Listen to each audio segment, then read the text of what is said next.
Hey there guys, my name is Brandon aka Suns Geek, and if it has to deal with the Phoenix Suns, I'm going to make a video about it. That is right, you guys. Here are your Phoenix Suns mid-season grades. Now keep in mind, you guys, that these grades go all the way up till the NBA All-Star break. This video is being recorded on March 9th, 2021. And just keep in mind, you guys, that there's not too many low grades here because the Phoenix Suns are having a great season. Now, let me start off with Chris Paul. This is the obvious one here. Chris Paul gets an A++++, 110%. This guy has been excellent. I remember joking around at the start of the season saying, I don't talk about Chris Paul enough on this channel. And it's true, you guys. I mean, what do I have to say about Chris Paul? The guy is the best leader in the NBA, as Charles Barkley likes to say. Chris Paul is doing it statistically. He is great on and off the court. He has hit big shots for the Phoenix Suns.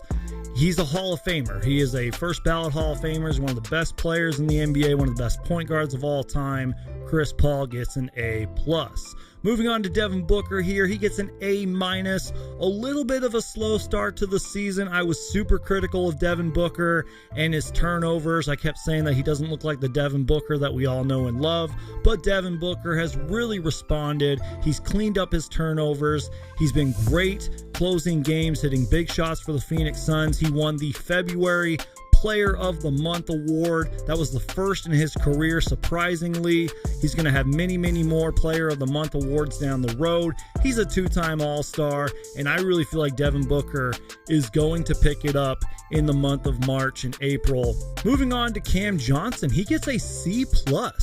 He has to be a little bit more consistent offensively and defensively. Now, I know that sounds cliche, but Cam Johnson was not very good as a starter. He has shown flashes of being more than just a three-point specialist. I know that there is potential there on the defensive end, but really, you guys, he just has to keep developing, which I know that he has the mindset for.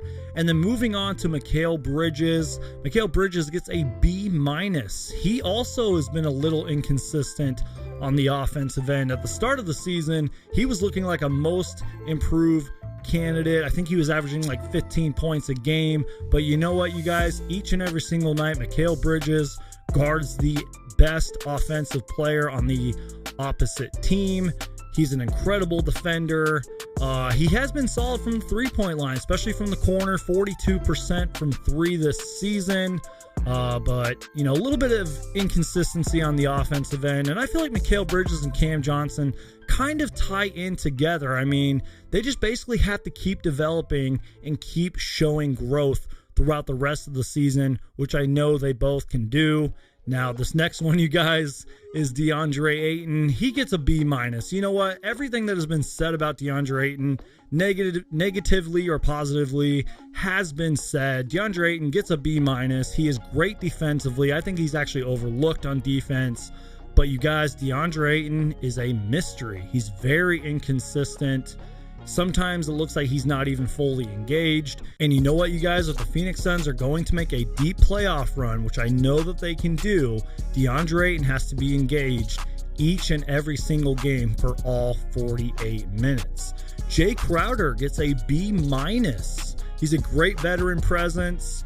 He's been in and out of the starting lineup, which I think we knew was a possibility going into this season. Jay Crowder is an overlooked passer. He can hit the big-time threes, a great defender. He brings that toughness and experience. I give Jay Crowder a B-. Javon Carter kind of fell out of the rotation, but I think that he will be there in the second half. He gets a C-. We all know what Javon Carter brings on defense each and every single night, and he gets a C- in my opinion. Frank Kaminsky, this one might surprise you guys, but Frank Kaminsky gets an A+. That is right, guys. It's this simple. The Phoenix Suns are 10 wins and 1 loss when Frank Kaminsky is in the starting lineup. That's absolutely insane. Keep it up, Frank Kaminsky. You are having a great season. Langston Galloway gets a C-. He also fell out of the rotation. You know, he's a great three-point shooter. We all know that. This dude can light it up, and we'll just have to see. I mean, hopefully he gets back into the rotation and can show us a little bit more. Cam Payne gets a C+ for right now. He was injured earlier this season. kind of fell out of the lineup. He was really coming back from that injury. But can he play the way that he did in the bubble and be a reliable backup point guard? Let's move on to E'Twaun Moore, who I'm going to give a B+. I mean, E'Twaun Moore kind of had to learn to play the point guard position in Monty Williams' offense. You know, I love the quote that Zion Williamson said about him. I mean, Zion said something along the lines of, E'Twaun Moore won't play for 3 to 4 games, but he comes ready to play. And, you know, James Jones even said that he's been a pro's pro. He's been everything and more. He stays ready. He's been playing very well. So I give E'Twaun Moore a B+. Abdel Nader gets a B-.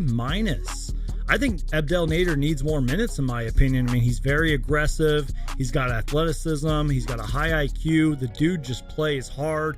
Monty Williams said that he's going to be a huge player for us in the second half of the season. So I am excited for Abdel Nader, who gets a B-. Dario Saric gets an A. And I'm serious here, you guys. Is Dario Saric a 6th Man of the Year candidate? I mean, he's only played in 17 games so far, 11.5 points per game, 4 rebounds, but shooting 48% from the field. And you guys, it's simple. You know, the Suns look like a different team when Dario is not on the court. He just makes the right plays. Dario plays hard, so he gets an A, in my opinion. Jalen Smith gets a C- because, you guys, we just haven't seen what Jalen Smith can do yet. I mean, there was no summer league. There was barely any training camp, barely any preseason. He's been in the G League. Give the guy time. You can't call a player a bust if you haven't seen what they've been able to do. I've seen people call Anthony Edwards a bust. Like, are you kidding me? It's his rookie season. Give these players time, especially this draft class in a pandemic. Give Jalen Smith time. We will have to see. He gets a C- for me from now. Tyshawn Alexander is in the G League. He also gets a C-. He recently had 30 points in 32 minutes, by the way. And the final grade that I'm going to give here is Damian Jones. Remember Damian Jones? He gets an F. This dude just did not play well for the Phoenix Suns at all. He had one good dunk in his final game as the Phoenix Suns, and then that was it. And then the Suns waived him, and he went to play for the Lakers, and I don't even know if he's still with the Lakers. So Damian Jones gets an F. And you guys, before we end the video, I just wanted to give you some final thoughts about the Phoenix Suns, who are currently 24 wins and 11 losses at the NBA All-Star break. It is their best winning percentage since the 2006-2007 season. And you guys, this might sound cliche, but if you really look at some of the Phoenix Suns losses, a lot of those games they could have won, so they could arguably have a better record than 24-11. But talk about a turnaround, you guys. I mean, when James Jones inherited the Phoenix Suns as general manager, they only won like 19 games. It was the year that they went 19-63. The Phoenix Suns have won 16 out of their last 19 games, and that recent win against the Los Angeles Lakers was their first win in Los Angeles since 2017. And I think I saw a stat that the Suns are like one of 2 teams in the top 10 of both offensive and defensive rating. So it's been an incredible season, you guys. Phoenix Suns fans, just enjoy this. Enjoy the winning. Enjoy Chris Paul. Embrace this team. You know, tell your friends and family about how great the Phoenix Suns are doing. Phoenix Suns basketball is back, so let's enjoy this, Phoenix Suns fans. So thank you guys so much for watching. My name is Brandon, aka Suns Geek, and if it has to deal with the Phoenix Suns, I'm going to make a video about it. Make sure to Hulk smash the like button, and please subscribe. Thank you guys so much for watching, and I'll see you guys next time.